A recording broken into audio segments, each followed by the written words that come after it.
नमस्कार दोस्तों, स्वागत आप सभी का मेरे चैनल पर एक और नई कहानी में। तो दोस्तों आज अपन पढ़ेंगे भूत की पत्नी की कहानी।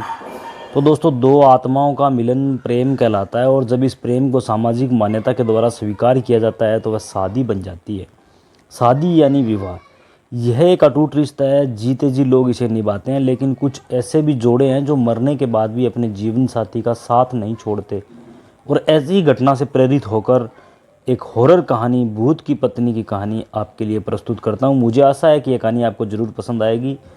तो दोस्तों बने रहे वीडियो में, वीडियो के अंत तक जरूर देखें। कहानी है सुनीता नाम की लड़की की। सुनीता बड़ी हो चुकी थी, अब उसके माता पिता को उसकी शादी की चिंता हो रही थी। हालांकि सुनीता बहुत अच्छी लड़की थी जिसके लिए कई अच्छे लड़कों के रिश्ते आ रहे थे, जिसको लेकर सुनीता के परिवार में विचार विमर्श चलता रहता था। एक दिन सुनीता की मौसी एक अच्छे लड़के का रिश्ता लेकर आती है। लड़के की फोटो बहुत ही सुंदर थी, जिसे देखते ही सुनीता के माता पिता मोहित हो जाते हैं और वे तय कर लेते हैं कि इसी लड़के से सुनीता की शादी करेंगे। सुनीता को भी लड़का अच्छा लग रहा था। सुनीता की मौसी लड़के वालों को रिश्ते के लिए हाँ कर देती है और अगले ही दिन लड़के के परिवार को आमंत्रित किया जाता है ताकि लड़का और लड़की एक दूसरे से मिलकर बात कर सकें। अगले दिन जैसे लड़के वाले आते हैं, सुनीता की नज़र लड़के पर पड़ती है और पहली नज़र में उसे दिल दे बैठती है। सुनीता के घर में लड़के वालों का जबरदस्त स्वागत किया जाता है। दोनों परिवारों के बीच में रिश्ते की बात तय होते ही दोनों की धूमधाम से शादी कर दी जाती है। शादी के बाद लड़का सुनीता को लेकर शहर चला जाता है। शहर में वह कंपनी के मकान में रहता है। दोनों की शादीशुदा जिंदगी खुशनुमा चलने लगती है। सुनीता अपने पति को बहुत प्यार करने लगती थी। ऐसा लग रहा था मानो सुनीता को 7 जन्मों की खुशियाँ एक ही जन्म में मिल गई हो। एक दिन सुनीता उसका पति फिल्म देखने थिएटर जाते हैं। दोनों पूरा दिन खूब मज़ा करते हैं, लेकिन जैसे ही वो वापस घर लौट रहे, अचानक एक कार सुनीता के पति को जोरदार टक्कर मार के चली जाती है। और वह सुनीता तुरंत अपने पति को उठाती है और उससे पूछती है कि आपको कहीं चोट तो नहीं लगी। सुनीता का पति मुस्कुराते हुए सुनीता के साथ चलने लगता है। सुनीता अपनी पति के साथ घर आ जाती है। रात हो चुकी थी, दोनों बाहर से खाना पीना कर आए थे। सारा दिन दोनों ने खूब मज़े किए, लेकिन सुनीता बहुत थक चुकी थी, इसलिए वह आते ही अपने घर में सो जाती है। सुबह उठते हुए अपने पति के लिए चाय नाश्ता बनाती है और अपने पति को उठाने जाती है, लेकिन वह पहले से ही जाग रहा होता है। सुनीता अपने पति के सामने चाय नाश्ता लाकर रख देती है और अपने काम में लग जाती है। कुछ देर बाद जैसे ही सुनीता वापस आती है तो चाय और नाश्ता वैसे के वैसे रखे होते हैं। सुनीता के पति ने उसे हाथ तक नहीं लगाया था। वह अपने पति से बोलती है, यदि आपको चाय नहीं पीनी थी तो आप मना कर देते, बर्बाद क्यों करवा दिए। सुनीता का पति कहता है, कोई बात नहीं, मेरे लिए आप खाना मत बनाना, आज मेरा मूड नहीं है। सुनीता का पति तैयार होकर अपने ऑफिस के लिए निकल जाता है। सारा दिन सुनीता अपने घर के काम करती है और अपने पति का इंतज़ार करती है। 2 दिन गुजरते ही सुनीता के घर के दरवाजे पर कोई आवाज़ लगाता है।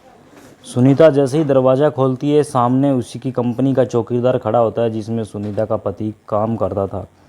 चौकीदार सुनीता से पूछता है, मैडम 2 दिन से सर ऑफिस नहीं आए, उनकी तबीयत ख़राब है क्या? मुझे मैनेजर साहब ने भेजा है। तो दोस्तों सुनीता को आश्चर्य होता है, क्योंकि उसका पति तो रोज़ तैयार होकर ऑफिस के लिए निकल जाता है, फिर वह ऑफिस कैसे नहीं पहुंचता। चौकीदार के जाते ही सुनीता अपने पति के घर लौटने का इंतज़ार करती है। शाम को सुनीता के पति घर आ जाते हैं। वह उनसे पूछती है, आप ऑफिस के बहाने कहाँ सकते हैं? सुनीता का पति उससे की बातों में घुमाकर अपने कमरे में चला जाता है। अगली सुबह सुनीता अपने घर के दरवाजे पर दूध ले रही होती है, तभी चौकीदार फिर आ जाता है और कहता है, क्या साहब अभी तक घर नहीं आए? सुनीता कहती है, वो तो अंदर बैठे हैं, आओ मिल लो। चौकीदार घर के अंदर पहुंच जाता है। वह चारों तरफ देखता है, उसे कुछ नज़र नहीं आता। पीछे से सुनीता दूध लेकर आती है। चौकीदार सुनीता से कहता है, कहाँ है साहब? तो सुनीता कहती है, अंधे हो गए क्या, तुम्हारे सामने तो बैठे हैं। लेकिन चौकीदार को सुनीता पागल लग रही थी, क्योंकि सामने कोई नहीं बैठा था। दरअसल उसी रात को कार एक्सीडेंट हुआ था जिसमें सुनीता के पति की जान जा चुकी थी। चौकीदार सुनीता से दोबारा कहता है, मैडम वहाँ कोई नहीं बैठा, लेकिन सुनीता चौकीदार को चिल्लाते हुए अपने पति को जाकर पकड़ लेती है और कहती है, ये देखो इतना बड़ा इंसान तुम्हें नजर नहीं आ रहा? सुनीता के साथ कोई दिखाई नहीं आ रहा। चौकीदार वापस लौट जाता है और कंपनी में जाकर सारी बात कह देता है। जब कोई दिनों तक सुनीता का पति काम पर नहीं जाता है तो कंपनी की तरफ से दिया हुआ कमरा खाली करने के लिए नोटिस भेजा जाता है। सुनीता नोटिस पढ़ते ही चिंतित हो जाती है और अपने पति से कहती है, आप कंपनी में काम कर रहे हैं, फिर क्यों हमें इस घर से निकलना होगा? सुनीता का पति भूत बन चुका था, लेकिन सुनीता उसे साधारण समझ रही थी। उसी शहर में एक पुराना घर था जो कई सालों से बंद पड़ा था। और वहाँ कई भूतिया आत्मा रहती थी। सुनीता का पति उसी घर में चलने को कहता है। सुनीता अपने पति की बातों में आ जाती है और उसके साथ जाकर वहीं रहने लगती है। सुनीता ने इंसानों से रिश्ता ख़त्म कर दिया और अपने पति के साथ भूतिया दुनिया में जीना सीख गई। दरअसल सुनीता अपने पति की बातों से पूरी तरह संतुष्ट हो चुकी थी। सुनीता को इस भूतिया घर में ही धीरे धीरे डर का एहसास होने लगता है। वह अपने पति के अंदर बदलाव देख रही थी, लेकिन वह अपने पति के प्यार में इतनी दीवानी थी कि उसे एहसास ही नहीं हो रहा था कि वह भूत की पत्नी बन चुकी थी। कुछ दिनों बाद सुनीता के सास ससुर शहर आते हैं। सुनीता अपने पति से कहते हैं, मम्मी पापा का फ़ोन आया था, वह 2 घंटे में स्टेशन पहुंच जाएंगे, उन्हें जाकर ले आओ। सुनीता का पति उससे बाहर जाने का बहाना कर देता है और उसी को स्टेशन जाने को कहता है। सुनीता अपने सास ससुर को स्टेशन से जाकर ले आती है। सास ससुर आते ही अपने बेटे यानी सुनीता के पति के बारे में पूछते हैं। सुनीता कहते हैं वह अभी किसी काम से बाहर गए हैं, कुछ देर में आ जाएंगे। सुनीता अपने सास ससुर के आने से बहुत खुश थी। वह उनके खाने की सारी तैयारियां करने लगी, लेकिन शाम होने के बाद भी जब सुनीता का पति घर नहीं आता तो सभी चिंतित हो जाते हैं। सुनीता का पति का फ़ोन घर में ही रखा था, इसलिए वह उससे संपर्क नहीं कर पा रही थी। सुनीता के साथ उसके सास ससुर भी अपने बेटे से मिलने का इंतज़ार कर रहे थे। पूरी रात गुजर जाती है, लेकिन सुनीता का पति घर नहीं आता। सभी परेशान होकर उसका इंतज़ार करते रहते हैं। सुनीता के ससुर उससे पीने के लिए पानी मांगते हैं। जैसे ही सुनीता उनके लिए पानी लेने जाती है तो उसे अचानक उल्टियाँ होने लगती है। सुनीता को उल्टी करता देख उसकी सास उसके पास आकर उसका हालचाल पता करती है। बुजुर्गों का अनुभव है कि विज्ञान से ज़्यादा माना जाता है, इसलिए सुनीता की सास उसे तुरंत बता देती है, लगता है तुम माँ बनने वाली हो। सुनीता माँ बनने की बात सुनते ही मुस्कुराने लगती है। सुनीता ये बात अपने पति को बताने के लिए उतावली हो जाती है, लेकिन उसके इंतजार की घड़ियां बढ़ती जा रही थी। देखते ही देखते 5 दिन गुजर चुके, लेकिन सुनीता के पति का कुछ पता नहीं चल रहा था। तभी तीनों पुलिस थाने में शिकायत कराने जाते हैं। पुलिस वाले सुनीता से कहते हैं 5 दिन से तुम्हारा पति गायब है, लेकिन तुम्हें अब याद आ रही है। तो सुनीता ने जवाब देते हुए कहा, सर वो ऐसा 2 बार पहले कर चुके हैं, इसलिए मैं इसे सामान्य घटना समझ रही थी, लेकिन जब 5 दिनों से उनका पता नहीं चला तो मुझे लगा हो सकता है वह कोई खतरे में हो। पुलिस एफआईआर रिपोर्ट दर्ज कर लेती है और जांच पड़ताल शुरू कर देती है। पुलिस की तहकीकात शुरू हो चुकी थी। 2 दिनों में ही पुलिस को सुनीता के पति का सच्चाई पता चल जाती है और पुलिस वालों की बात सुनीता सुनते ही उसके सास ससुर के पैरों तले ज़मीन खिसक जाती है। पुलिस के अधिकारी कहते हैं कि आपके पति तो 3 महीने पहले ही कार दुर्घटना में मर चुके हैं और लावारिस समझकर उसका अंतिम संस्कार भी नगर निगम के द्वारा करवा दिया गया था, जिसकी रिपोर्ट सरकारी अस्पताल में मौजूद है।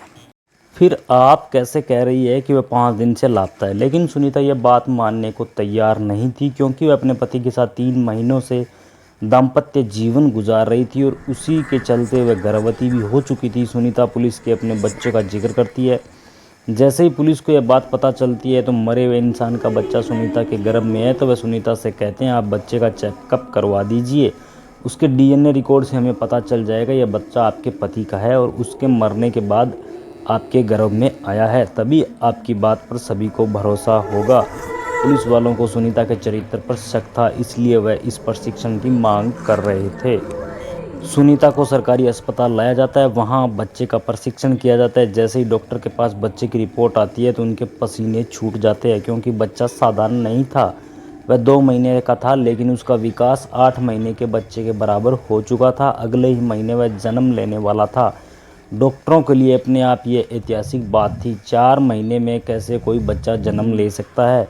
डॉक्टर सुनीता के हालात के बारे में विचार कर रहे थे कि अचानक सुनीता के पेट में दर्द बढ़ने लगा। डॉक्टर सुनीता के इतने जल्दी बिगड़ते हुए हालातों को समझ नहीं पा रहे थे। सुनीता को आपातकालीन कक्ष लाया जाता है। तभी डॉक्टरों को पता चलता है कि सुनीता की डिलीवरी का समय आ चुका है और कुछ ही देर बाद सुनीता एक भूतिए बच्चे को जन्म दे देती है। सुनीता का बच्चा देखने में खूबसूरत था, लेकिन उसकी शारीरिक बनावट कुछ अलग थी। उसके दांत जन्म के साथ ही निकले थे और उसकी आंखें लाल थी। डॉक्टरों ने ऐसा बच्चा पहली बार देखा। उसका शारीरिक प्रशिक्षण करते हैं डॉक्टर। बच्चे के शरीर के अंदर सभी अंग सामान्य इंसान की तरह थे। इस बच्चे के बारे में प्रमाण पत्र मिलते ही पुलिस को यकीन हो जाता है कि सुनीता सही कह रही थी, यह बच्चा उसी के पति का है। पुलिस ने अपने जीवन में पहला केस जहां कोई भूत पिता बन गया। सुनीता को अपने पति के मौत की खबर पर यकीन नहीं था, लेकिन सभी के कहने पर उसने ये मान लिया कि उसका पति अब इस दुनिया में नहीं है। इसलिए वह अपने बच्चे और सास ससुर के साथ अपने गांव वापस लौट जाती है और अपने भूतिया बच्चे के साथ अपने पति की याद में जीवन बिताने लगती है। और इसी के साथ इस कहानी का पहला भाग यहाँ समाप्त हो जाता है। तो दोस्तों, कैसे लगी आपको कहानी अगर अच्छी लगी तो कमेंट करके ज़रूर बताएं। वीडियो अगर पसंद आए तो वीडियो को लाइक करें, कमेंट करें, अपने दोस्तों के साथ शेयर करें। चैनल पर अगर नए हो तो चैनल को सब्सक्राइब कर बेल आइकन को प्रेस करें। मिलते हैं कल एक नई रोचक कहानी के साथ अगली वीडियो में। तब तक के लिए आप सबका बहुत बहुत धन्यवाद।